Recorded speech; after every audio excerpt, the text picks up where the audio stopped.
আজকে তোমাদের সামনে একাদশ শ্রেণীর প্রথম সেমিস্টারের দর্শন অর্থাৎ ফিলোসফি বিষয় নিয়ে আলোচনা করব। তোমাদের প্রথম সেমিস্টারের এই দর্শন বিষয়ের পরীক্ষা হবে 40 নম্বর। এই 40 নম্বরের মধ্যে তোমাদের আছে ইউনিট 1 এবং ইউনিট 2, দুটো ইউনিটে ভাগ করা হয়েছে। ইউনিট 1-এর মধ্যে আছে ভারতীয় দর্শন, যার মধ্যে থেকে তোমাদের পড়তে হবে দর্শন শব্দের অর্থ, ভারতীয় দর্শন সম্প্রদায়গুলির শ্রেণীবিভাগ, জ্ঞান লাভের 6টি পদ্ধতি, প্রমাণ সম্পর্কে ভারতীয় তত্ত্বসমূহ, চারবাক কর্তৃক অনুমান প্রমাণ খণ্ডন, ন্যায়সম্মত প্রত্যক্ষের লক্ষণ, নির্বিকল্পক ও সবিকল্পক প্রত্যক্ষের পার্থক্য এবং ন্যায় দর্শনের অনুমান সম্পর্কে বক্তব্য। এই টপিকগুলোর মধ্যে থেকে তোমাদের প্রশ্ন নম্বর থাকবে 24, অর্থাৎ 24টা 1 নম্বরের প্রশ্ন এর মধ্যে থাকবে। আজকে আমি তোমাদের সামনে দর্শন শব্দের অর্থ এই টপিকটা নিয়ে আলোচনা করব।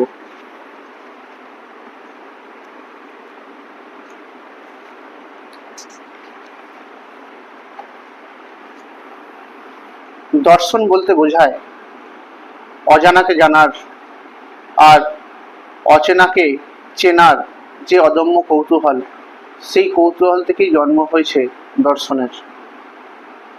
আর এই দর্শনের জিজ্ঞাসা মানুষের একটা স্বভাব ধর্ম।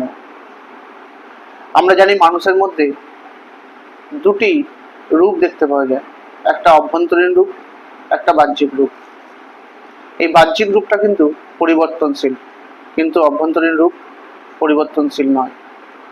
মানুষ যদি নিজের মধ্যে থেকে তার পরিবর্তন না আসে, তবে কখনোই তাকে ভেতর থেকে বা অভ্যন্তর থেকে পরিবর্তন করা যায় না।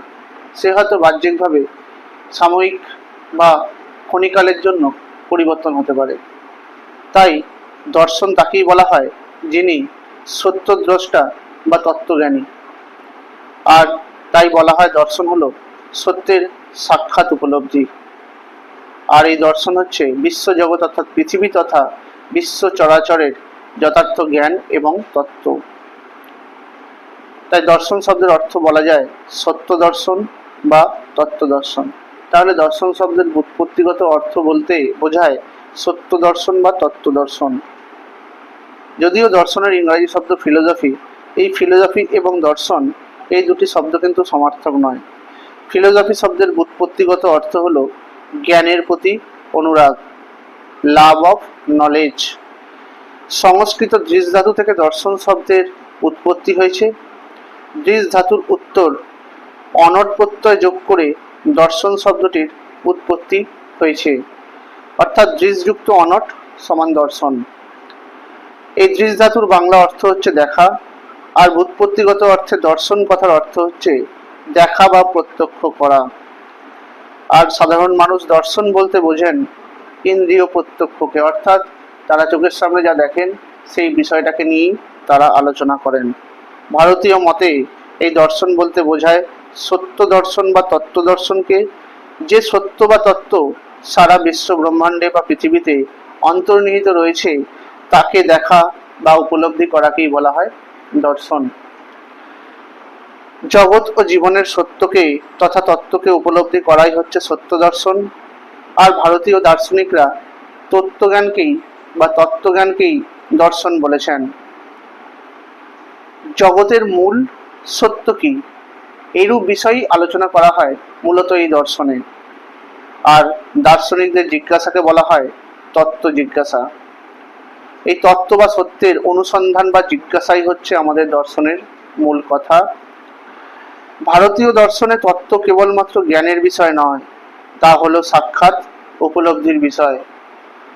তত্ত্ব জিজ্ঞাসার মধ্যে দিয়ে ভারতবর্ষে দার্শনিক চিন্তার উদ্ভব হয়েছিল, আর তাই সত্য বা তত্ত্ব অনুসন্ধানকারীরাই হলেন দার্শনিক। যদিও ভারতীয় দর্শন এবং হিন্দু দর্শন কিন্তু সমর্থক নয়। ভারতীয় দর্শন বলতে সাধারণত বোঝায় হিন্দু, অহিন্দু, আস্তিক, নাস্তিক। আস্তিক মানে যারা ঈশ্বরে বিশ্বাসী, এবং নাস্তিক মানে যারা ঈশ্বরে বিশ্বাসী নয়।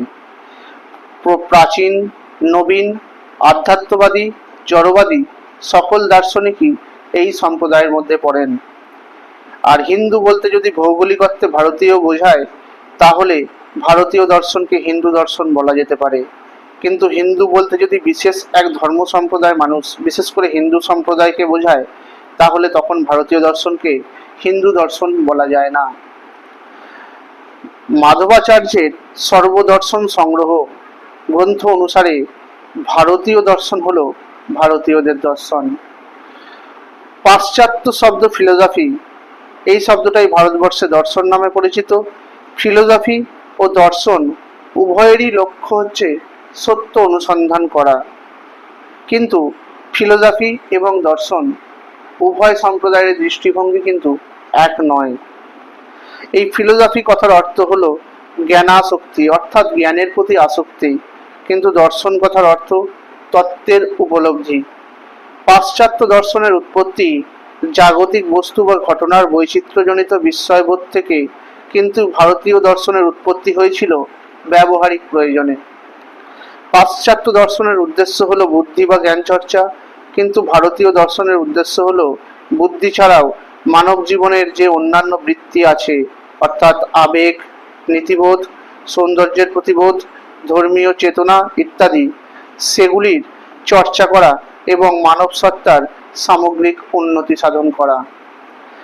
পাশ্চাত্য দার্শনিকদের মতে এই ধর্ম ও দর্শন পরস্পর বিচ্ছিন্ন, কিন্তু ভারতীয় দার্শনিকরা ধর্ম ও দর্শনকে পরস্পর বিচ্ছিন্ন বলে মনে করেন না। পাশ্চাত্য দর্শন চর্চা এর ওপর গুরুত্ব দেয়, অর্থাৎ এরা জানা শব্দটির ওপর গুরুত্ব দেয়, কিন্তু ভারতীয় দর্শন চর্চা জানা এবং চর্যা অর্থাৎ করা, জানা এবং করা এই দুটি শব্দের উপরই গুরুত্ব দেয়। পাশ্চাত্য দর্শনের লক্ষ্য হলো জ্ঞান তৃষ্ণার পরিতৃপ্তি, কিন্তু আমাদের ভারতীয় দর্শনের মূল লক্ষ্য হলো মোক্ষ লাভ।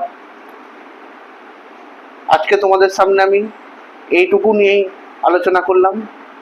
এর পরবর্তী ভিডিওতে আবার পরবর্তী অংশ নিয়ে আলোচনা করব। ভিডিওটি তোমরা লাইক করে দেবে, শেয়ার করে দেবে, আর চ্যানেলটিতে নতুন হলে সাবস্ক্রাইব করে দেবে, আর পাশের বেল আইকনটি টিপে দেবে। যখনই আমার নতুন ভিডিও আসবে তাহলে তোমরা সেই নোটিফিকেশন পেয়ে যাবে।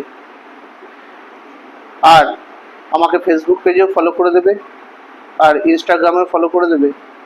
ধন্যবাদ।